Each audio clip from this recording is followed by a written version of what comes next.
Hi friends, my name is Maruti and I am the co-founder of Kraku. One of our content managers, Aman, has done very well in MAH-CET. He scored 99.991 percentile, which will be in the top 20 in the country.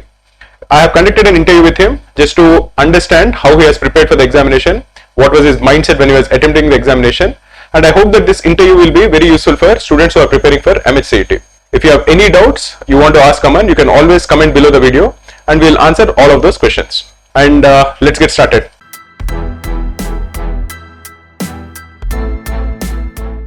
Okay, Aman, welcome. Firstly, congrats on doing very well in the examination. Thank you. Just the first question that is coming to my mind, were you expecting a result like this? Not really. When I left the exam center, I was thinking that I could have done better because as we all know, the CET is a speed-based exam and I couldn't solve questions as quickly as I thought I should. But after the results came, I was a very nice surprise to get a dream percentile. Yeah. Just to give a background for everyone who is watching, can you just tell us a little bit about yourself, where you are from, what exams you have taken, those things? So, I'm from the Akola district of Maharashtra. I completed my engineering from Government College of Engineering, Nagpur. I worked as a software engineer for some time and I'm currently working as a content manager at Kraku. I've been preparing for management entrance exams since my final year of engineering. This was my first attempt at CET since I am from Maharashtra and JBIMS is such a great college. You have taken CET before or? No. This was my first attempt at CET. Because most people who are from Maharashtra, like every year, many people know that we hire people for content manager, and sometimes we get people from Maharashtra, and nearly everyone who is from Maharashtra always is like super interested in CET. So it is surprising that you haven't taken it last year.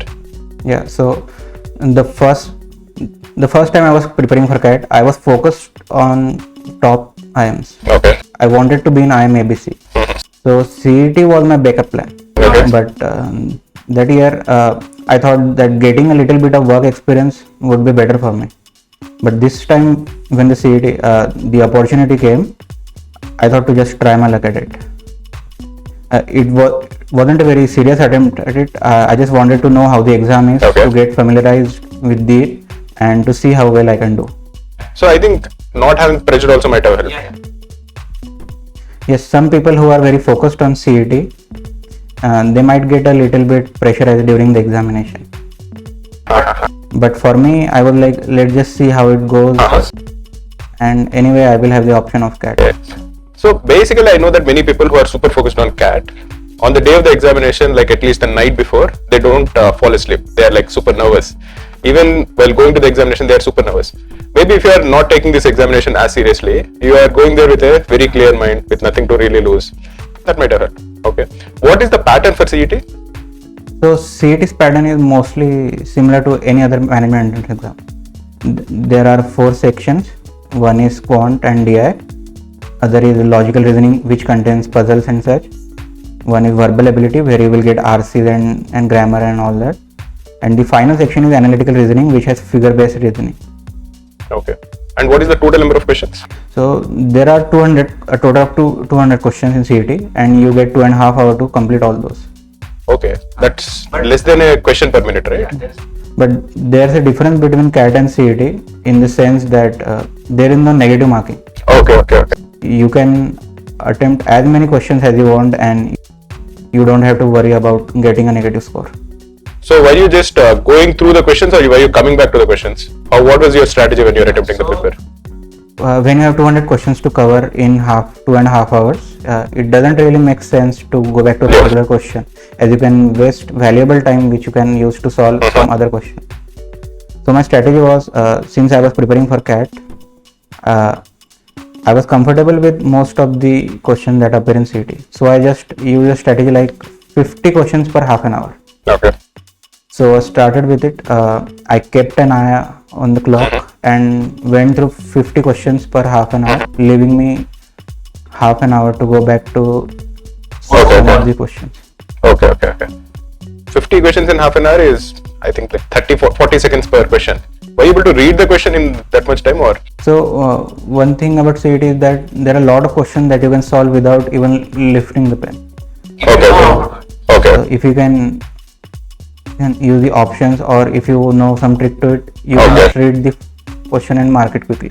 Acha. Okay, then you're saving some time. Okay. Okay.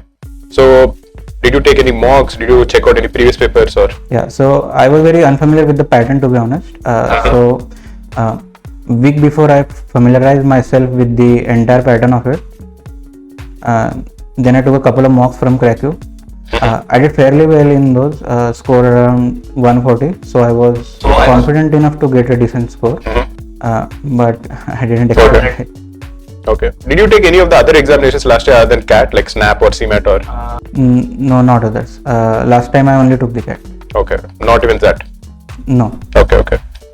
So, if you want to give any advice to any aspirants, or what is the key thing that you are thinking might have been something that might have helped you? One is the clear state of mind, you are not nervous, that is one thing. But is there anything else that you want to tell somebody who is attempting CET? Okay, since there are 200 questions and so little time, you need to be very quick in your calculation. So if you are wasting time on some small calculation, you might miss out on some questions that are very easy. So the main tip would be to be very quick in your calculation. Students can practice basic calculations like addition, subtraction, multiplication every day to increase their speed. Other way to not linger on any questions. There are certain questions. For example, there was a question in my slot. It said, which one of the following is a perfect square? And all the options were 7-digit numbers. Now, I don't know how to do it. Maybe there's a trick to it which I didn't know. So instead of trying to factorize all of them, I just picked one of the options and it helped me. Since there are a lot of questions in DI, the questions are very basic, but you need to calculate quickly. Unlike CAT, there is no calculator in CET. So you need to be able to approximate the terms. You need to calculate as quickly as possible. If you can do those things, you will solve most of the questions, because CET is heavier on the mathematical side. Okay. Most of the questions, I think around 150 are from mathematical side, 50 are from the RC. So, okay. So if you are good at calculations, quick in calculations, and can approximate well, and can go through the option to solve some questions without any calculation, you should be fine. How much do you think your CAT preparation has helped CET? CAT preparation is the only thing that I prepared for. I didn't do anything else for CET.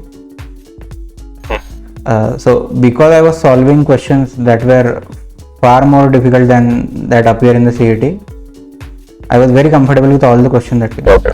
So when you go through the questions of quantitative aptitude, the calculation is very basic and the terms are very simple. You won't get 3 to 4 line long questions. Most of the questions are completed in 1 line. So because I was familiar with solving more difficult questions than CET, the paper became very easy. And it also helps you in a psychological way, because you know that you are getting so many questions while solving, that it builds up confidence. Okay. One more thing I wanted to ask is, this year I was, as you know, there was this jumbled pattern, right? So how did it impact you when you're preparing, and how did it impact you while you're taking the examination? Because earlier I think the 4 sections came separately, where all the questions in verbal were in one section, all the questions in quant were in one section. Now all the 200 questions are jumbled. So how did it affect you even psychologically when you're attempting the paper? Okay, so one of the mocks I attempted was of the old pattern, where all the sections are separate. So the major difference between these two is that you can create a proper strategy when the sections are segmented. So if you are good at maths or verbal, you can start with that section and then go back to the section that you are less familiar with. But here what happens is that you cannot make a definite strategy, because the very first question might be from quant, second might be from verbal, third might be from DLR. Even in DLR, the sets are not grouped together. Okay. The question from the first question of set may be number 1, other may be at 20, the third may be at 50. So you can't make a definite strategy. Like I said, the one I followed was to solve as many questions as possible, because I knew I could solve most of the questions from CET. So I went along with the same strategy here. I left the logical sets, the group questions for the end, because I knew that I may have to search for each question. So I solved the individual questions first, which I could solve pretty quickly. Then went to questions like DR sets and VA RCs. Okay. Even RC questions were separate. No. Grouped. Okay. So how many people actually take this examination? So around 150,000, 1,50,000 people register for it. Okay. Out of them, for the last couple of years, more than 1,30,000 have been taking the exam. Okay. So if you scored around say 99.99 percentile, right? So you would be, I think, in the top 20. Top. Yeah. Okay. And what are the very good colleges? One is JBIMS. So of course JBIMS is a dream college for everyone. Apart from that, there are Wellinger, Simsri. Some also go for Pune University MBA. Those are the top 4 colleges that people go for. Of course JBIMS is the Yeah. Okay. Thanks a lot, Aman. Thanks a lot for giving us this interview also. I hope that it has benefited people who are watching it. Thanks for having me.